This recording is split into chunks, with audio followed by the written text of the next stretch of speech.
જરા તારી કોઠામાં કાવ માલ ભર્યોડો અને જકાત આપવા માટે ઓક્ટ્રોય આપવા માટે વણઝારો રામદેવજી મહારાજને ઓળખી નથી અને એને કહ્યું કે ખારી વાળો લૂણ ભરેલો છે મીઠું. ત્યારે રામદેવજી મહારાજે એને શ્રાપ ના આપ્યો પણ કે જા વણઝારા તારું કેવું તારે થશે. માલ ખોલ્યો માંથી મીઠું નીકળ્યું. વણઝારો હલી ગયો. ઓ આ તો હાથ પીધ્યું આનું વેપાર કરું તો આનું વ્યાજ ન ભરી શકું. આદરણીય અમારે ચંદુજી ભીખાજીભાઈ તરફથી પણ સંતોની પ્રસાદીમાં 500 રૂપિયા આપ્યા છે. ખૂબ ધન્યવાદ સાહેબ.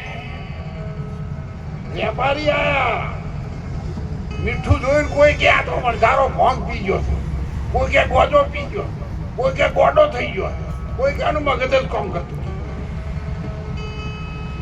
વણઝારાને ખબર પડી ગઈ કે ગમે ત્યાં ભૂલ થઈ છે ને કે આવું કામ થાય. ઘેર આવીને ઘરમાં દીવો કરીને બેસી ગયો. એ વણઝારો હો બેસી ગયો એ વખત. પણ તમને પણ હું કહું છું, કોઈ પણ આવી મુશ્કેલી તમારા જીવનમાં આવે, તમારા ઈષ્ટદેવની, કુળદેવીની, સદગુરુની રોમાપીરનો દીવો કરી અને તમે એની આગળ પ્રાર્થના કરીને બેસી જુઓ સાહેબ.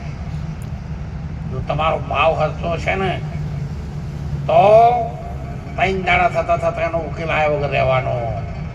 આ અમારા જીવનના કેટલાય અનુભવ છે અને એ જ અનુભવ આજે હું તમને રજૂ કરું. જલ્દી પાછી પાણી ન કર. વણઝારાને થઈ ગયું ભગવાન. પછી એને યાદ આવ્યું. હું જયારે પોકળ ઘટના ગોંદરે આવ્યો ત્યારે 2 બાળકો દડ રમતા હતા. એના એક છોકરાના કપાળમાં ભસ્મનું તિલક લગાવેલું હતું અને બાબરી વાળું બાળક હતું. એને મને પૂછ્યું હતું વણઝારા તારી પૂઠેમાં શું ભરેલું? ત્યારે મેં એને કીધું હતું ખારી વાળો લૂણ. એટલે છોકરા કીધું હતું કે જા વણઝારા તારું કેવું તારે જરૂર ભૂલ ત્યાં પડી છે. મારા નાથ મારી ગરીબની વારે આવી છે. તમારી બેન હતી સગુણા જયારે લૂંટાણી ને ત્યારે તો મહારાજ એકી ધડાકે આયા હતા. ભજનમાં પણ કહ્યું